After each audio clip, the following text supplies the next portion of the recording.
Good morning. Good morning. That's Good not the morning, afternoon. that's the afternoon.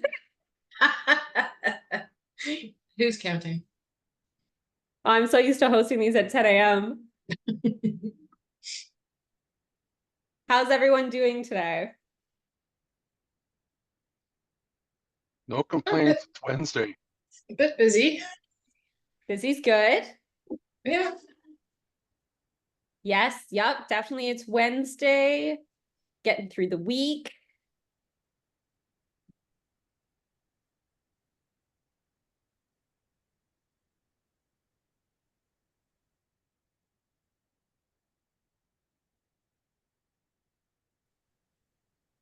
Got some more people logging on here, which is great.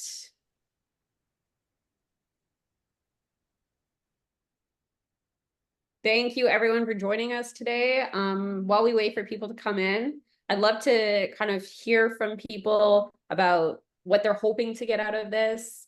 If they've come across any scams, I know I have, and I'm going to talk about my experiences today. Or any that you're willing to share that you've heard about that maybe we can touch upon.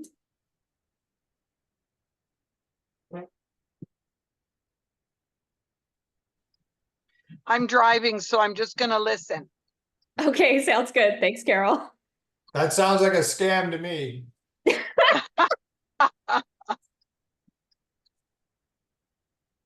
I will say one thing. Can you hear me? Yeah. Yep. Okay, because I get these friend requests from people, and I think they either are prospective clients or whatever, and so I accept it, and then they start asking me a lot of very odd questions that tells me they're not interested in my real estate. Yeah, we So have. you want followers, but you don't want lurkers. Yes. Yeah, definitely with a public profile, especially in real estate.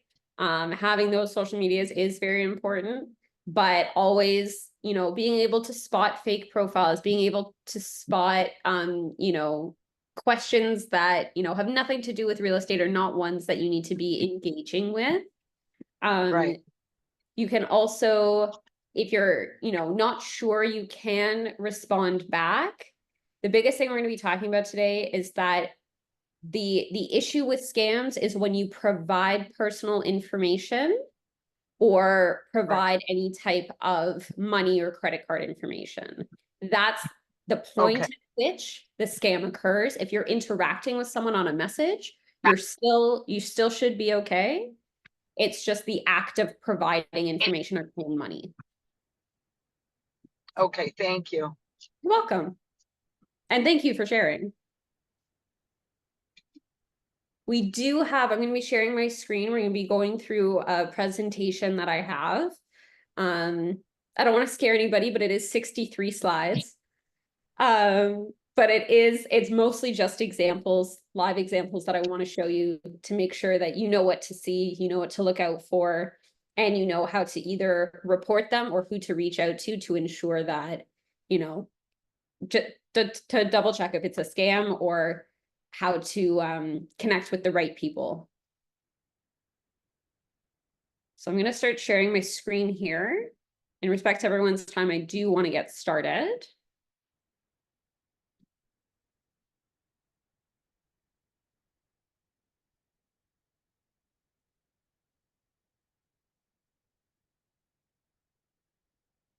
We should be good here. Can you guys just give me a thumbs up? Thank you. All right. So as people come in and stuff, I'll get them in, but I do want to get started. So this is our Click with Caution Spotting Online Scams session today. If you've ever been a target of fraud or online scams, you're definitely not alone. These are stats that come from the Canadian Anti-Fraud Center just last year. We have over 63,000 reports that have been processed. As I was speaking with Scott today, I know between the two of us, we've probably had like 7 or 8 each that we've just ignored and haven't reported. So I'm sure that number of actual scams is way higher than the ones that are reported. The reported targets of fraud is almost 42,000 in 1 year. So these are scams that are just so common, and the people that are reporting them are doing a fantastic job. The people that are targets of fraud are receiving their compensation. They are finding ways around the fraud prevention, but I know so many people, including myself, that have received these messages, and I would be remiss to invite everyone to market on social media, to use social media for your business, and then not tell you how to protect yourself. That's not fair. So what I really want you to get out of today is a better understanding of what to look out for, and to know how to protect yourself, and know that we're here to help and support you if this ever happens. So today we're going to be talking about the different types of scams. So we're going to go through email, Facebook and Instagram. So that's Meta. And then we're going to also be talking about texting and phone conversations.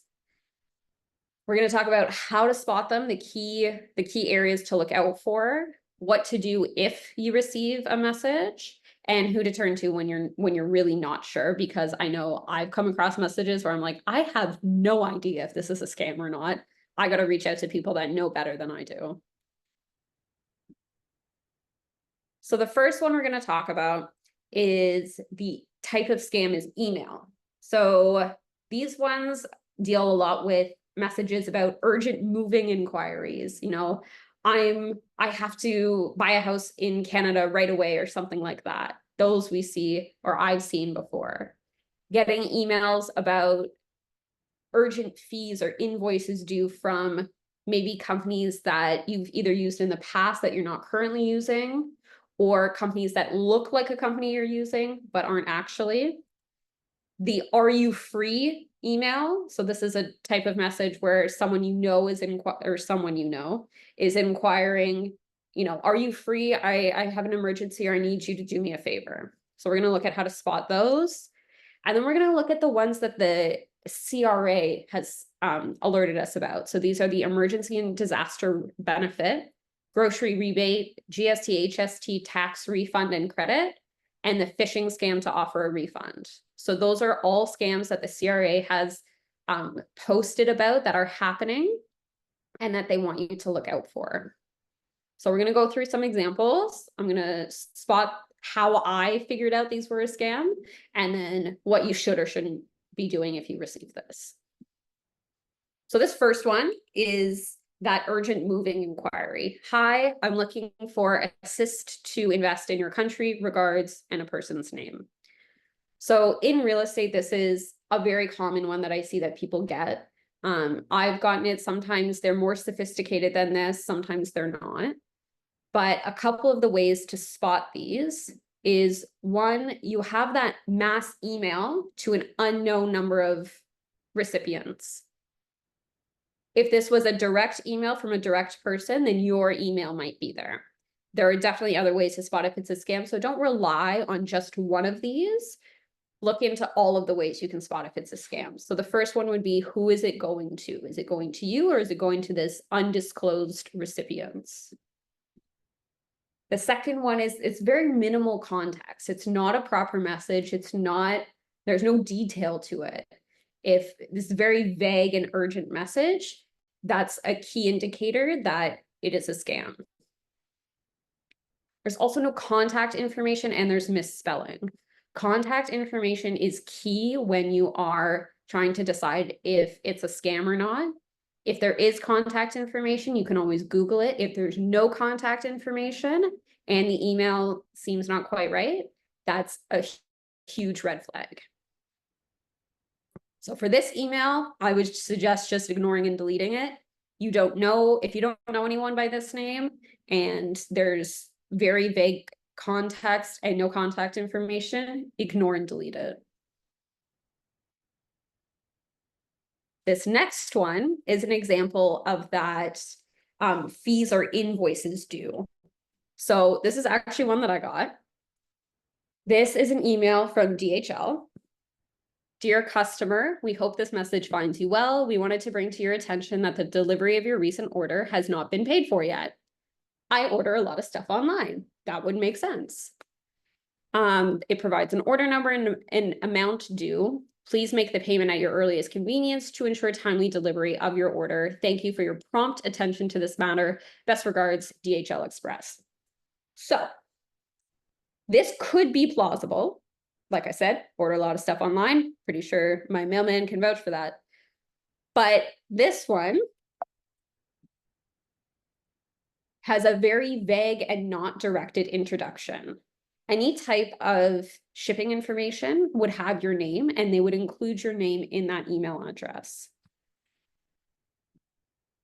It also has no contact information and no address. If this was from DHL, they would have a proper footer. So a proper name, proper address, proper contact information. We also have the discrepancy that the money is displayed incorrectly. So when you're looking at anything monetary typed out, you're looking for that to be a decimal after the first number, not a comma. Any type of error like that is fake. And the urgency, we see that thank you for your prompt attention. That urgency is not something that a shipping company would do. The other great way to assess, even if this, let's say none of that exists, it said, you know, dear Michelle, the money was written correctly, there was an address, there was all of that correct information there. If that all existed, I would still click on, at the top part of the email, you have the two addresses, you have the from and the to. So you can actually click on the from part of it where it's highlighted in blue, and you can bring up the address. This is not a proper DHL address. This is not a proper email address at all. This is a great way to determine if the person sending you the information is, if it's coming from a reliable email address. In this case, it wasn't. So like I said, even if all that information was correct in the email, the address, the name, the money, everything, I would still do my due diligence, click on the email address, and I would see that this is not a proper email address. For this one, I would just ignore and delete the email. So this was a super fun one from my mom. I received this email. The subject line was my name. And the context was, are you free now? Respond when you are available. There is something I need you to handle for me. Kind regards, Nadine Gilmore. So that's actually my mom's name. This is an example of that are you free type of scam. So first thing I did was I called my mom. I was like, did you just send me an email? She said no. I was like, all right, so we got to figure out what's going on here. If I couldn't have gotten my mom on the phone, the other way that I can do this, and the way that you can do this, if you receive any of this and you can't get in contact with this person on the phone, this is other ways I knew it was a scam, the urgency and the overall strange message. You can click on this arrow to determine where the email was coming from. So very much like the DHL, this is in Gmail specifically, but you can do it the same way I did it for the DHL. If you're using just your regular mail app, you can click on the email address. But in Gmail, beside the recipient name, so my email address, there's a little arrow. You click on the arrow and it provides all of the information about the email addresses. So we can see that the reply to email is actually fake. It's fed.med1 at, you know, mail.ru. Well, that's not a real email address. So for this one, I would ignore and delete it, and I would let the real person know that I've received a fake message from them, quote unquote them. When you are double checking that this person is sending you an email, when you're verifying that this message is from them, do not respond to the actual email. Message them on a different platform. Either call them, text them, message them on social media. If you know this person, reach out to them in a different facet to double check before you respond or not respond at all.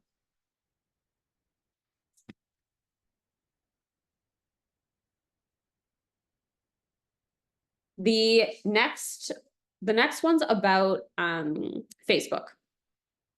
So this is an email that we received. I'll read it to you because I know it can be pretty small on the screen. So the subject is Facebook. It says it's from Team Ads. And the context is saying account notification, hi, Realty Executives Plus LTD Brokerage, which is our Facebook page name. We've noted that your ad account has violated the advertising guidelines or other standards. Therefore, your account has been restricted. What should you do? If you think this is an error on our part, you can submit an appeal request for review in the following ways. Tells me I can submit a complaint or wait for verification, and I can click on the link to submit a complaint. Then it says, we understand that this may be inconvenient for you. However, we are committed to working closely with you to resolve this matter as quickly and effectively as possible. Thank Meta for Business. This is an automated email. Please do not respond. And then it has an address at the bottom. Meta Platforms, Inc., Community Support, 1 Facebook Way, Menlo Park, California, with the postal code. It's not what it's called, but you know what I mean. So can anybody, unless you're driving, please don't look at your phone if you're driving. Can anybody tell me how they would know that this is a scam?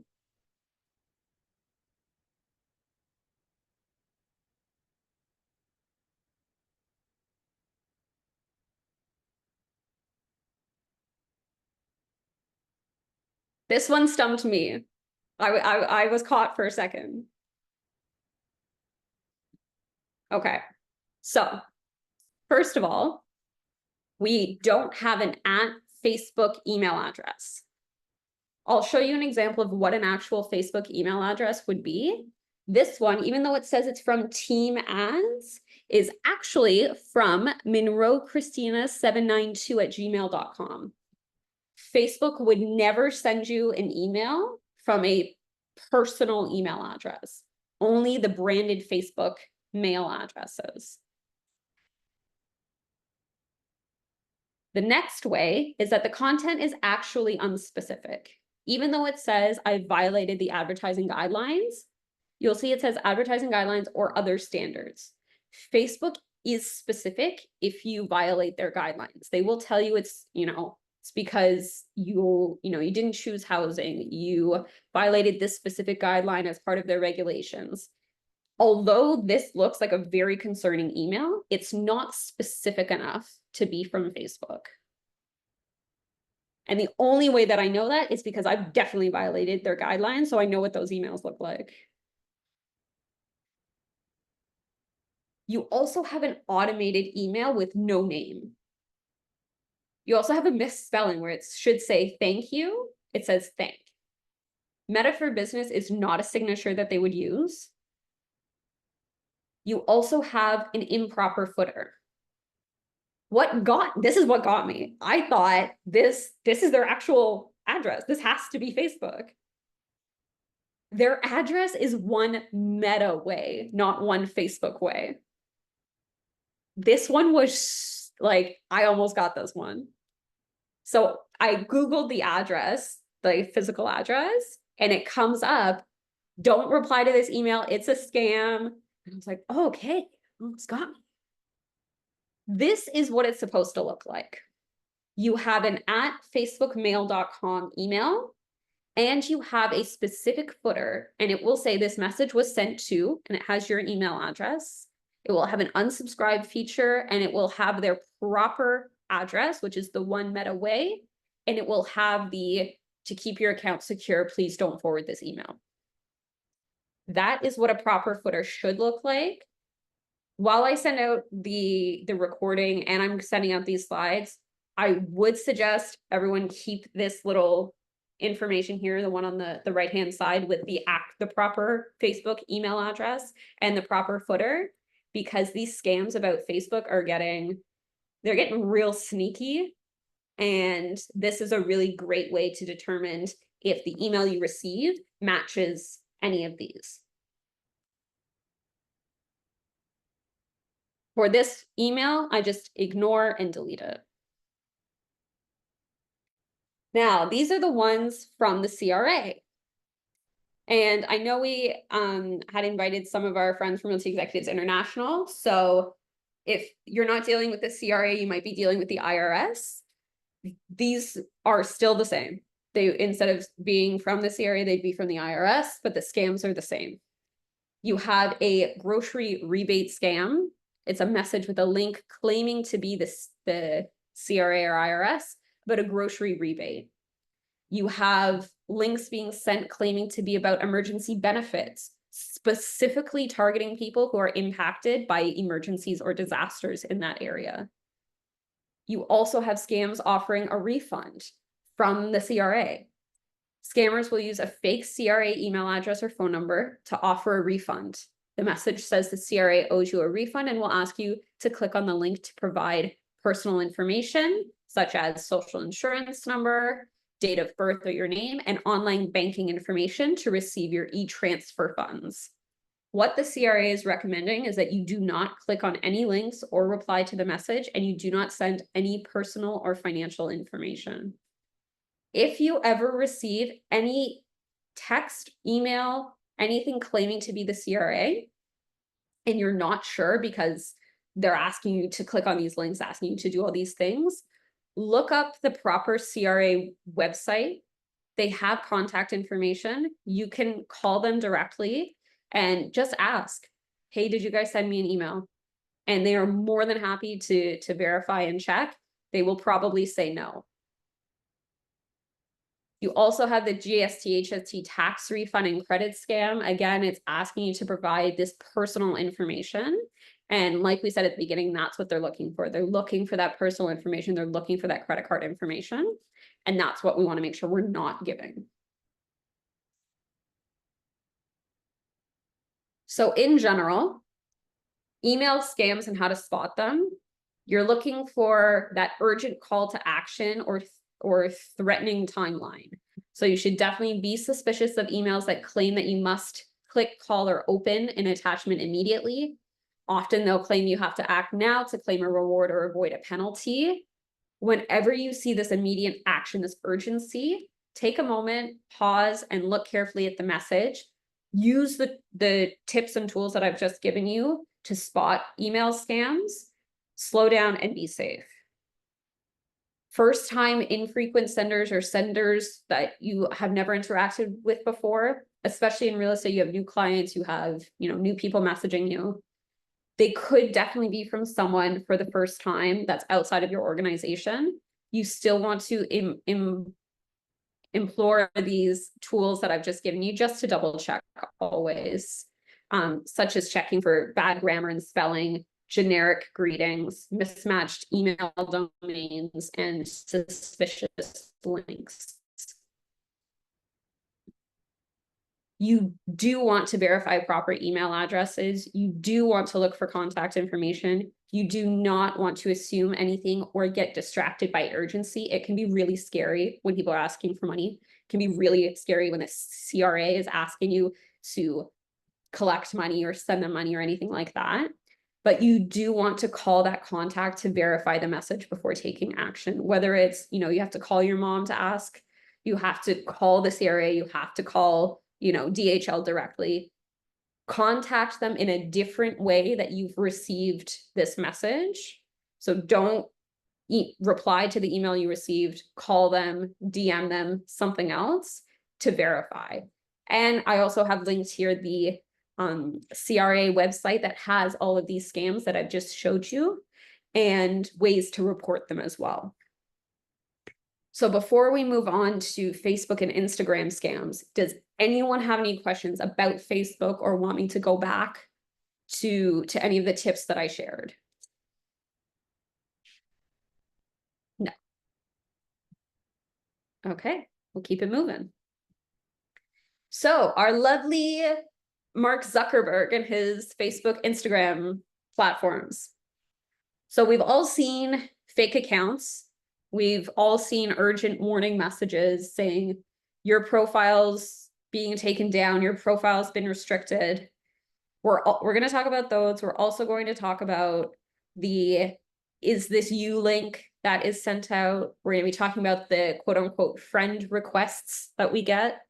And we're going to be talking about different types of DMs that you get and how to block those people. So first of all, congratulations, Scott. You are our, highlight in this slide. Woohoo! So these fake profiles pop up all the time. A lot of people misinterpret this by saying my account was hacked.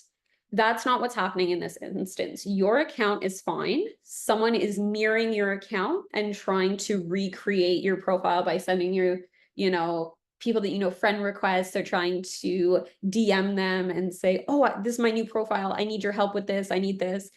They don't need anything.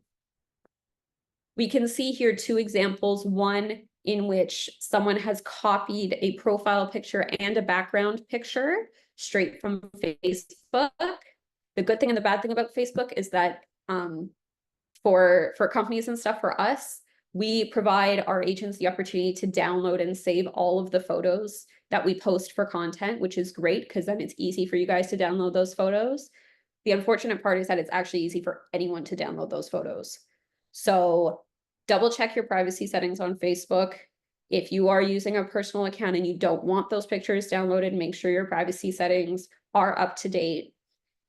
In this instance, we have the two examples of pictures and no pictures. No pictures, it's a dead giveaway. No one's profile is set up without pictures. The other dead giveaways are no friends. We all know Scott has friends. Woohoo. Yep. No posts available. That's also a red flag. No pictures, or the only friends that they have are recent. They're in the last week. This profile has one friend, but it was made in the last week. Those are all huge red flags. Another red flag is if you're already friends with them and they send you a friend request, that shouldn't be happening.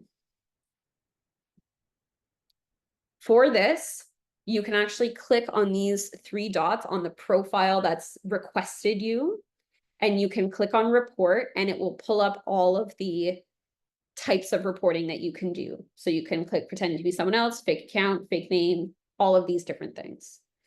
I always click pretending to be someone else, and then you can select the profile that they are trying to be.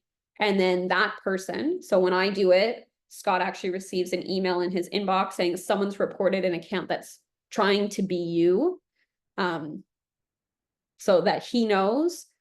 And then once you do this, you should also reach out to, whoever it is, if you are friends with them or family with them, and say, hey, I just came across this profile that, they're pretending to be you.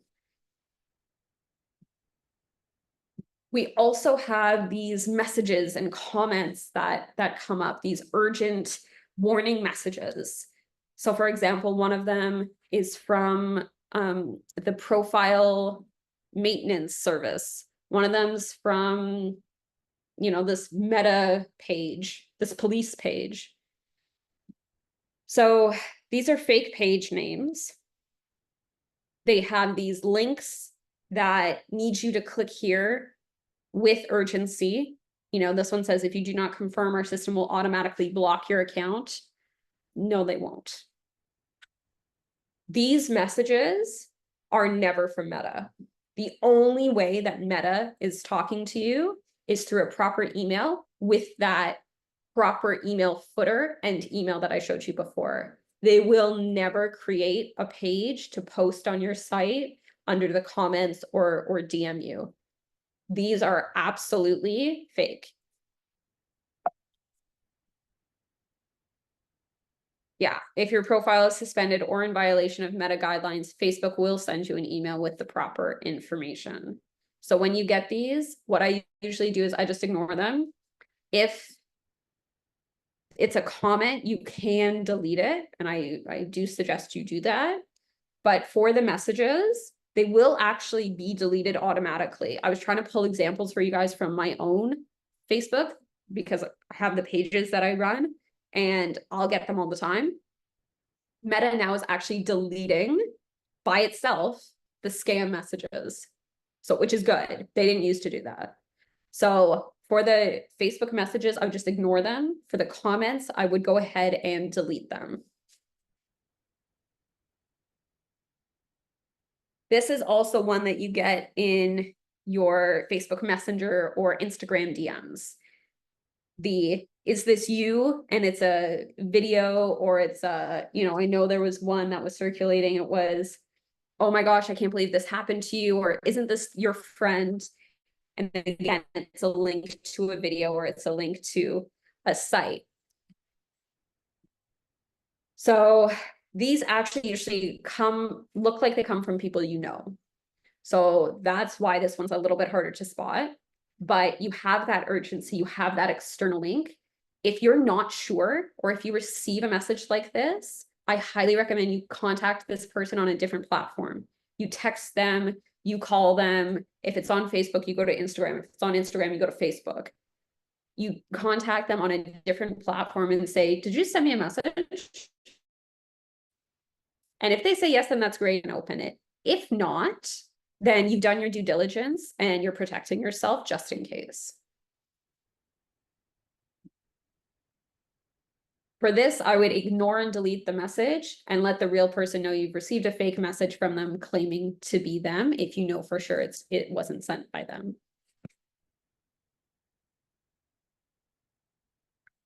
This is also one that is very popular.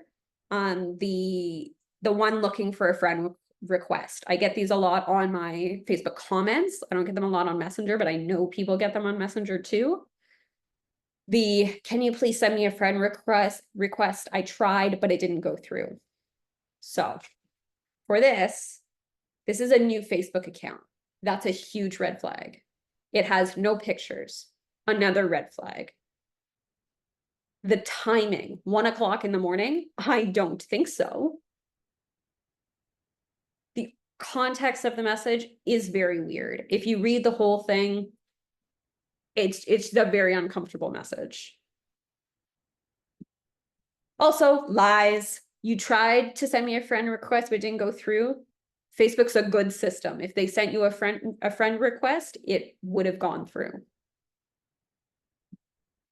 Ignore this message. Facebook messages from scam profiles will delete on their own. As I said, that's a new service that Meta's implemented, which I think is great. But I would just ignore it. Don't even do anything with it. If they continue to message you, absolutely delete and block it. But any profiles like this, these new accounts, these very strange messages, they might come to you. So don't feel like it's anything that you've done or anything like that. They're very common. Just delete them. This one is also going to be very common. This more like romantic scam that happens. So sometimes these profiles show 0 posts or 0 followers. Those are dead giveaways. This is an example from Instagram, not Facebook, but it happens on both.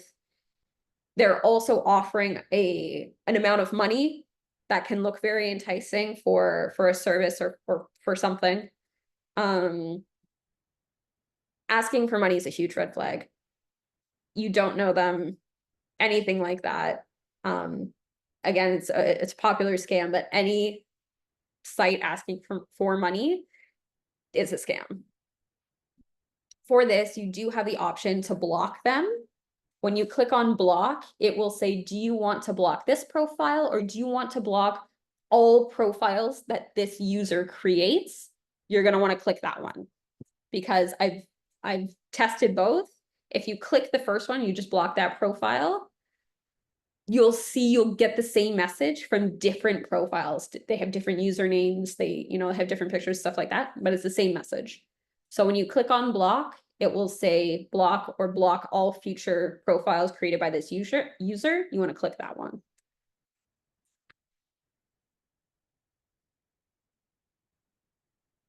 How to spot meta scams in general. So the Facebook and Instagram scams, take a minute, slow down. They try to create that sense of urgency, especially with, taking down pages. and stuff like that.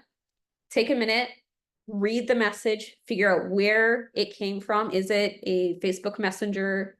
Is it a comment? And now we know that that is a scam altogether, no matter what they say.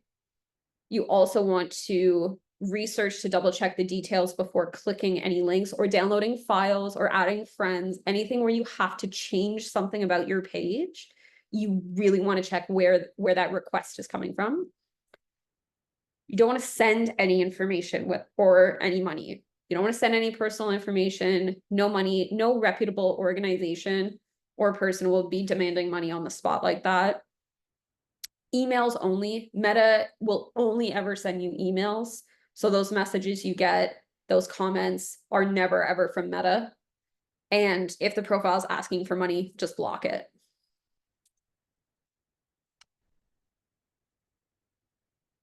What to do and what not to do. Do not click on any links in Facebook Messenger, Facebook comments, or Instagram DMs. Do not assume anything or get distracted by urgency. Do not download any information. Do call that contact on a different platform to verify the message or request before taking action. And do block and report profiles when you can. Before we move on to the next type of scam, does anyone have any questions about Facebook, Instagram scams? Does anyone want me to go back to show them how to spot certain areas? I have a question. Yes. So cloning somebody's Facebook page and all of that kind of stuff. Of course, I've seen that. I don't even know how many times.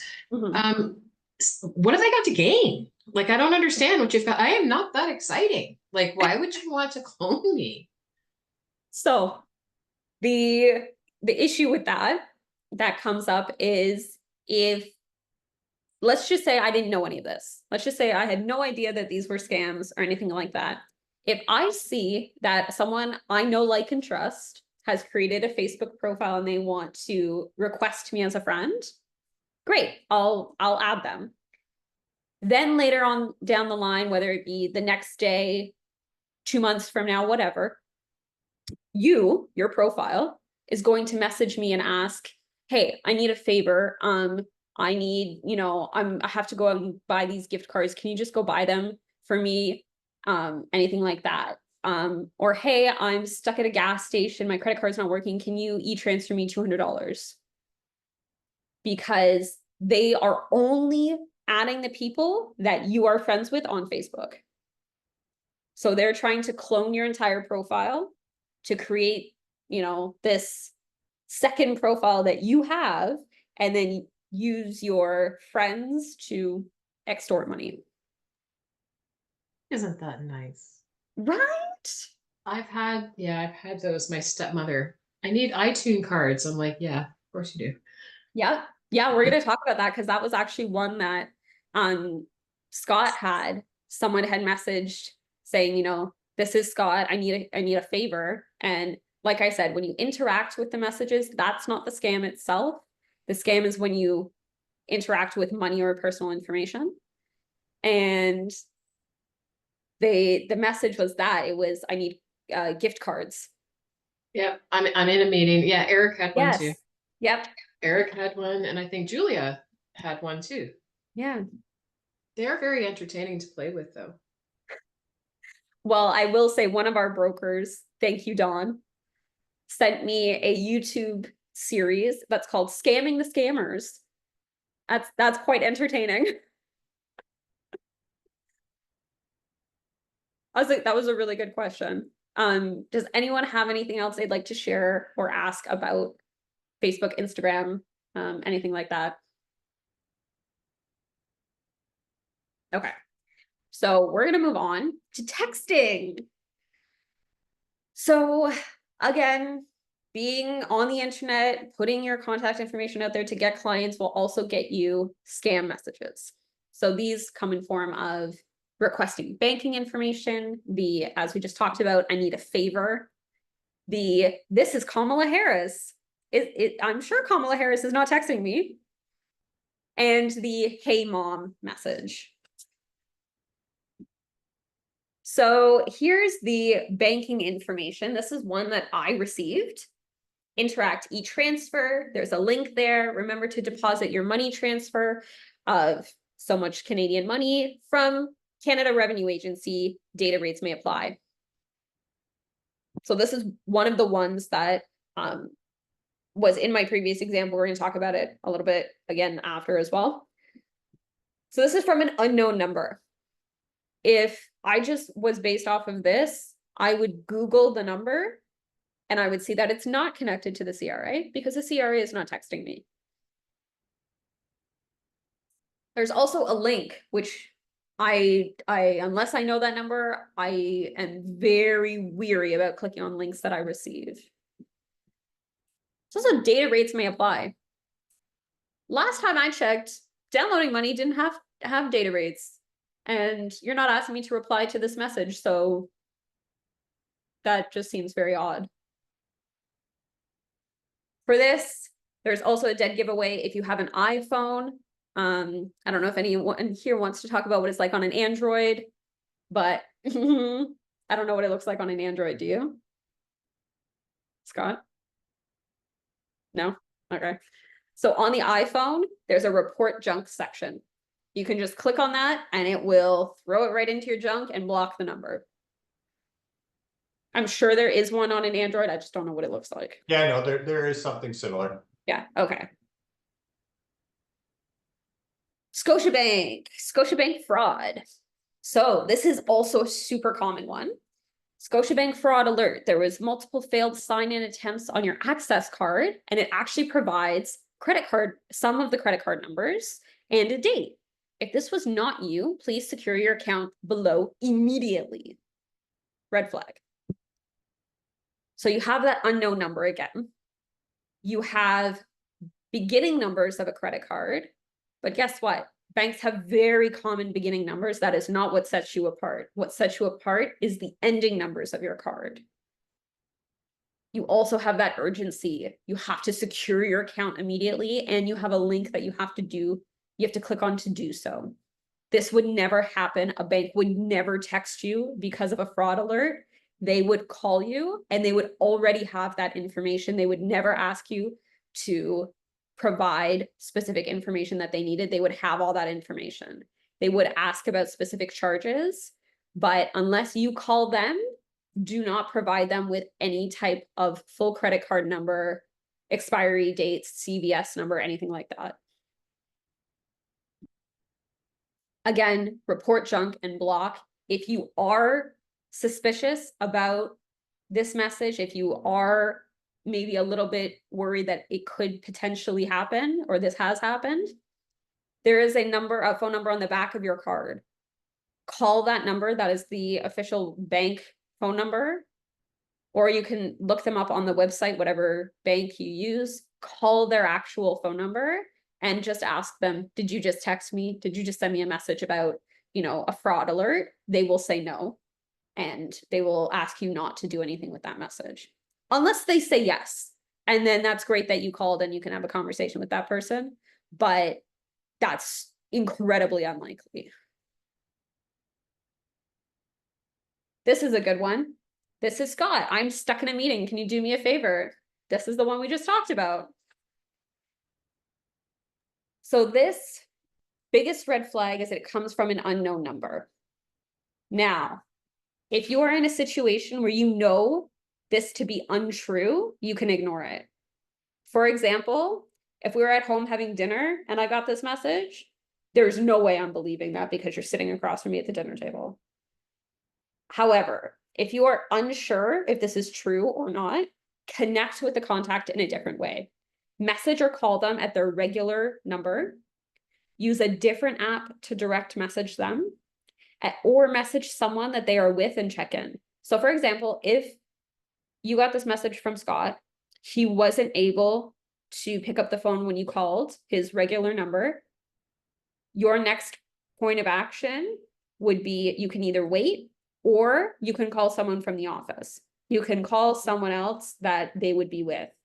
A lot of the times these messages will come from someone that is listed as your boss on a website such as, a Realty Executive's website, a RICO website, anything like that, a public website. Or they can come from people that you're friends with, again, on Facebook, where that information is public, like your phone number being on your profile, like your you have options on Facebook to add people as family members, stuff like that. So when these situations do happen, it's very likely it's going to be someone that you know, and you know people that they are usually with, whether that's at the office or within family and friend groups. So check in with someone that would possibly know their whereabouts. Oh yeah, this was a good one. It's Kamala Harris. So this is an unknown number. It's also very common to have a popular icon or political campaign asking for money or for help. In my experience, the only political campaign or popular icon messages that I get are political campaigns specifically on the phone, leaving me voice messages asking me to like be a part of their campaign, or emails with proper email addresses, proper footers with contact information and unsubscribe features. The reason that people will reach out with these, you know, hi, it's this person, hi, it's, you know, it's Beyonce, it's Cher, it's whoever, it's because down the line, they're going to be asking for money. So that's where the scam is. If you're interacting with these messages and you're not providing any information, like I said, that's not the scam itself. The scam is down the line when they try and get you to send money or send information. This one was very interesting to me because it's incredibly plausible, except for the fact I'm not a mom. So this is a message that I got. It says, "Hey mom, my phone fell in the pool. Text me back using this number."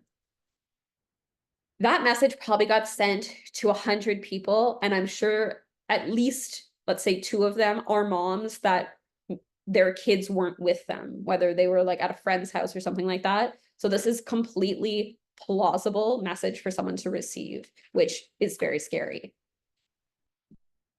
So it comes from an unknown number, which is a huge red flag.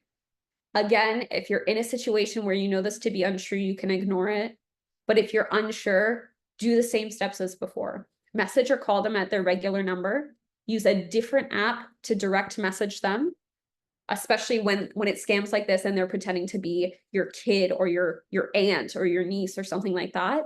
There's a very good chance you have their other contact information, their email address, their Instagram, their Facebook, something like that.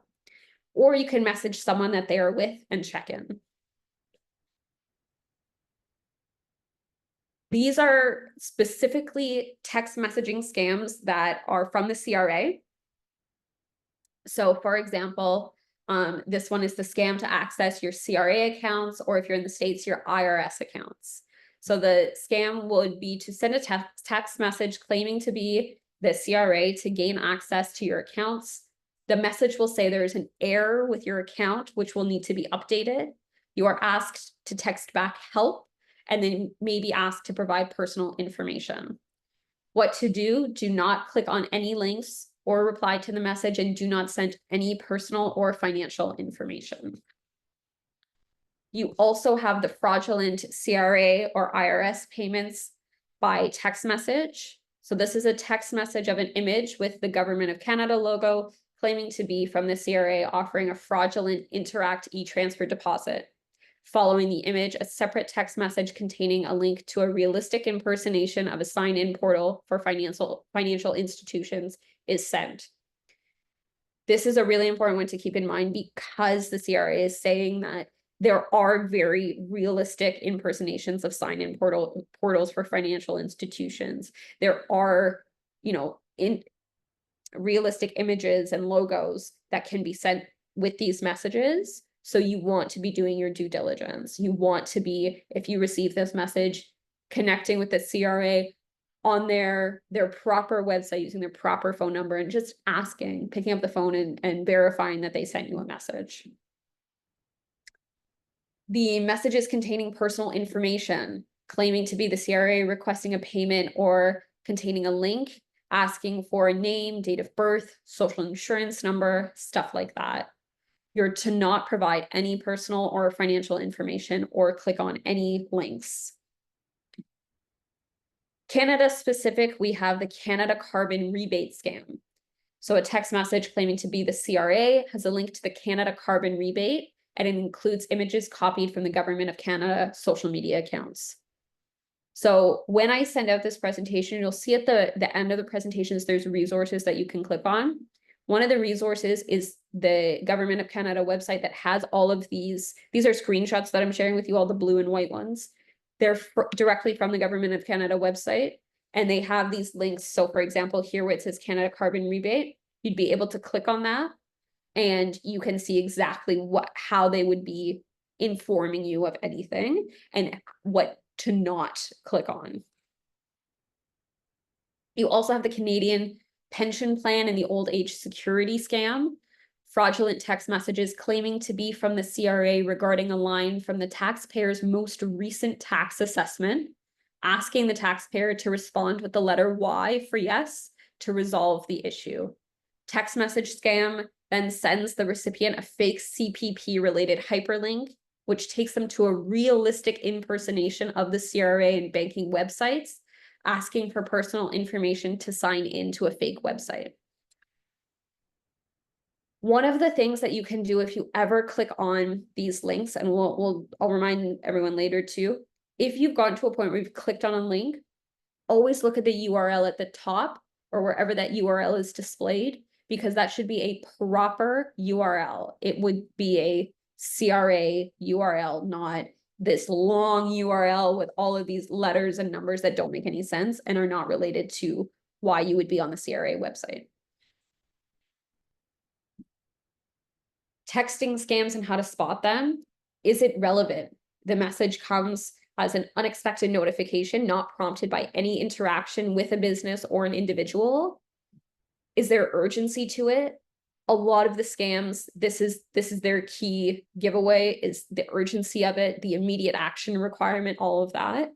No business or government agency would demand immediate action, and that line is specifically from the CRA website. Unknown number, when a legitimate business sends you a text message, its number is identified. I know on my iPhone, when I get a message from somebody, a lot of the times it will say at the beginning, maybe, colon, and then have a name. That happens a lot more now with all the updates of iPhones and technology. Phones are really smart. It also happens when people call from numbers that you don't have in your phone, their name would come up, their caller ID. If that's not coming up, it's, you know, a wrong area code, anything like that should be recognized as a red flag. Any links, you know, will some companies send you a shortened link per text message? Be aware of those URLs, look for commonalities in the message that would cite to an error, whether it's misspelling or it's like we saw in the DHL one, monetary amounts that are written incorrectly, anything like that. Their note here is never click on any suspicious links you receive through text message. Clicking on the link may download malware to your device. Most of the time, these new scams are just trying to get you to sign up with your personal information, credit card information. So if you do click on a link, don't freak out right away. Obviously, we don't want anyone clicking on links from the beginning, but if you do click on a link, just don't provide any information. That's the main concern here. What to do and what not to do. Do not click on any links. Do not engage in messaging suspicious numbers. Do block and report suspicious numbers. Do call contact to verify message or request before taking action. And do Google phone numbers and businesses that you are unsure of. If you receive a message or a phone call that you're unsure of the number, you see it come up, Google it, see what comes up. It could be that a legitimate business comes up when you Google that number. It could be that you Google that number and there's a whole page of the amount of scams that this person has done, something like that. But do your due diligence, do a little 2-minute research on the number if you're not sure, and then you can decide what to do. Before we talk about physical phone calls, does anyone have any questions about text messaging or want me to go back to any of the images on how to spot text messaging scams? No? Okay. Phone calls. So this is where it gets a little bit intense. So we have the "can you hear me" phone call. We have ones that are more intense, like kidnapping, banking information, extortion, cryptocurrency, and the one we received, which was the Economic Development Department scam. So this specific one, the "can you hear me," how the scam works is before you say anything, the person that's calling you will say, "Can you hear me?" The scammers are looking for a specific answer, which is that yes. By getting you to answer yes to that one question at the very beginning of the call, scammers can actually record your affirmative answer, and then they can use that recording to claim you agreed to pay for some scam program that you never actually agreed to. Be aware of unknown numbers or suspicious area codes, and do not answer any questions with yes or no. Instead, use a response such as "I can hear you." If anyone has ever called me, you might actually notice that I never say hello. I say, "This is Michelle," or "How can I help you?" I say, "Good morning." I say your name, like for example, "Nancy, nice to hear from you." That's how I answer the phone. I was taught a long time ago not to answer the phone with hello. It was one of the scams probably about 5 years ago. This is the most recent one. The answering yes to any question, you can always reword that if you're not sure of the person on the other end of the phone. Now, if I'm talking to somebody that I know, sure, you can go ahead and say whatever you want, but this is specifically for those unknown numbers, those suspicious area codes where you're not sure. Choose different language, be very mindful of the language that you're using. The kidnapping call. This has gotten a little bit out of control, especially with the AI now being able to record people's voices and play it back. So this would be a call from a kidnapper who supposedly has a loved one. Is horrifying, but we do have to kind of stay calm. We don't want to jump to the giving money, even if you hear something incredibly heinous or suspicious. The first try to contact your loved one is the main way to do this. Just answer and say, "Hey, what's up?" Yep. That's good too.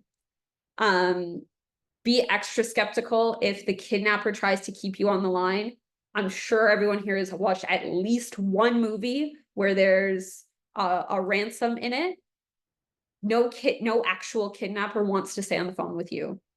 That stuff, that TV and movie, which I watch way too much of, is actually true. The kidnapper does not want to talk to you, does not want to be on the line for longer than they have to. Scammers, on the other hand, they want to keep you on the line. They want to keep talking to you. They want to get as much information from you as possible. That's the biggest difference. So you do want to be suspicious of area codes that are unknown or unknown phone numbers. Anyone who wants to stay on the phone with you is not a kidnapper, they're a scammer. Reach out to your loved ones and anybody who might know where they are before panicking, and tell somebody that you got that phone call. Again, reaching out to that person directly on their phone, or reaching out to the people that they are with or that they know, and share your locations with loved ones when you can. This is not me getting on here telling everyone to share locations all the time, but definitely when you can, share locations with friends, siblings, parents if you can, and make sure that you guys are safe. This next one is the RBC fraud department one. So this is one that I know has actually, I know someone that this happened to. A very convincing phone call from RBC fraud department. It comes up on your phone as RBC. So that's incredibly suspicious that they have the ability to do that. But the way that this works is if your bank calls and asks you to confirm transactions, that's legitimate. But these scammers are looking for you to repeat credit card numbers, expiration dates, security codes, all of that. Other banks may claim that they froze your credit card because you might be a victim of fraud. Then they ask for your social insurance number. Other ways is they're going to ask you to e-transfer yourself money because your Interact e-transfer is not working. Anything like that. The best advice I can give is make a reason to get off the phone. Flip your credit card or debit card over, look at the number on the back, call that number, call that customer service line, and ask them if they just called you before you do anything. I don't care if you have to tell them you have to go to the bathroom. Make up a reason to get off that phone call and call back a legitimate number and just ask if they've called you. If they have, then you can proceed. But if they have not, then you've just ensured that you're not giving out information or money to someone that is posing as your bank. I also highly recommend having a point of contact at your bank, at your branch that you use, so you're able to call them directly. I've been able to meet with different people at my bank, just to kind of build a relationship with them, whether they're a teller, whether they're an advisor, anything like that. And it can be about different stuff. It doesn't have to be like, can I keep your number to call you in case I get scammed? Which they will say yes, please call me. But just building that trust with someone at the bank so you have a point of contact is something that I highly recommend. These are examples from the CRA. These are the ones that they want you to look out for. So the first one being the extortion phone call demanding payment specifically from the CRA. The scammer is asking you to confirm social insurance number and demanding you pay them by Bitcoin or gift cards. Don't pay anybody. Do not provide any personal or financial information. And if you are unsure, call that direct CRA number from their website and chat with somebody there. The other one is the cryptocurrency scam. So the scammer calls requesting money be transferred by cryptocurrency to cancel an RCMP warrant for your arrest. Pretending to be the RCMP, the scammer calls back to instruct you to transfer money from your bank account to cancel the arrest warrant. They promise to return the money once your name is cleared. The scammer provides phone numbers and passwords to deposit money into a local coin machine or cryptocurrency terminal. Do not provide any information to these people. Hang up the moment they request money, and verify the caller is from the CRA by reaching out to the CRA directly through their website and direct telephone number. This last one is the Economic Development Department. This phone number called probably 5 of our agents. They called asking about company information, location details about our office. They were posing as people from the Economic Development Department. When they started calling our agents, they started asking specific information about Scott and personal information about him. As soon as I Googled this number, the first thing to come up is the Better Business Bureau scam tracker. You then have a CBC article talking about telescammers not only wanting your money, they're after your business. You have the Telgarter, which is a type of anti-scam service. And this example right here, she said she's working for the province of Quebec, while the number's from Ontario, and wanted to know if we were still looking for a new office. So this scam specifically for businesses.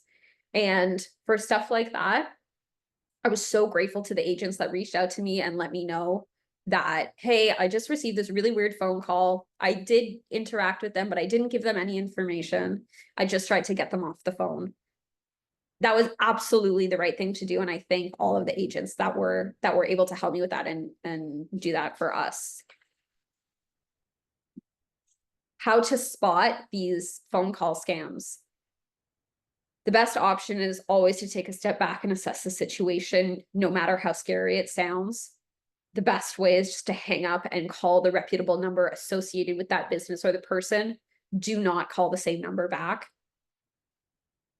The call, if it's urgent, if it's for money, if it's requesting that immediate action, it's most likely a scam. And when a legitimate business calls you, its number is identifiable and recognizable. I know in real estate, we're answering the phone to unknown numbers all the time, but I hope that with these types of tips and tools that I've provided, you guys are aware of what to look out for, how to answer, how to not answer, and ways that you can do a little bit of research before sharing too much information. What to do and what not to do. Do not provide any information immediately. Do not engage in suspicious conversations. Do not answer questions with affirmative answers to unknown numbers. Alra, I think that's great. The, hey, what's up? Fantastic.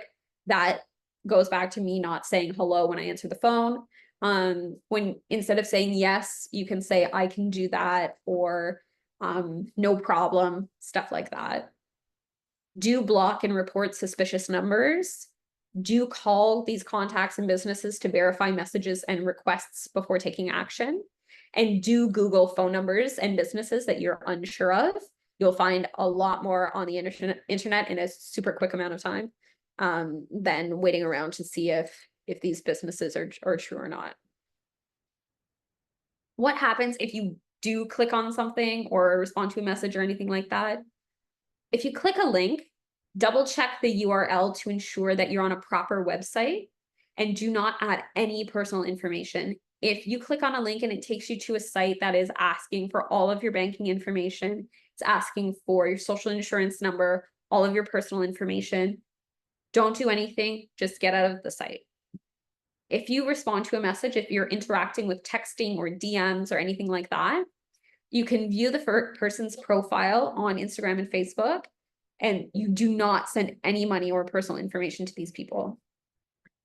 If you do provide banking information, if you're at a point where you've clicked on something, you provided banking information, call your bank immediately at their verified number on the back of your card and let them know. Also, you want to call the direct number to whoever you just sent money to. If it's the CRA, you find their number and say, I just sent this money into this profile, and they will be able to help you.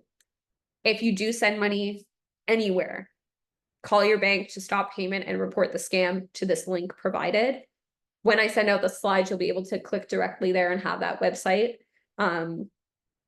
But really, I know as realtors using social media and posting your direct information online, it's important for your business, but it's also a great way for scammers to try and get you. So I hope that with these tools and resources, you feel more protected and prepared for the possibilities out there.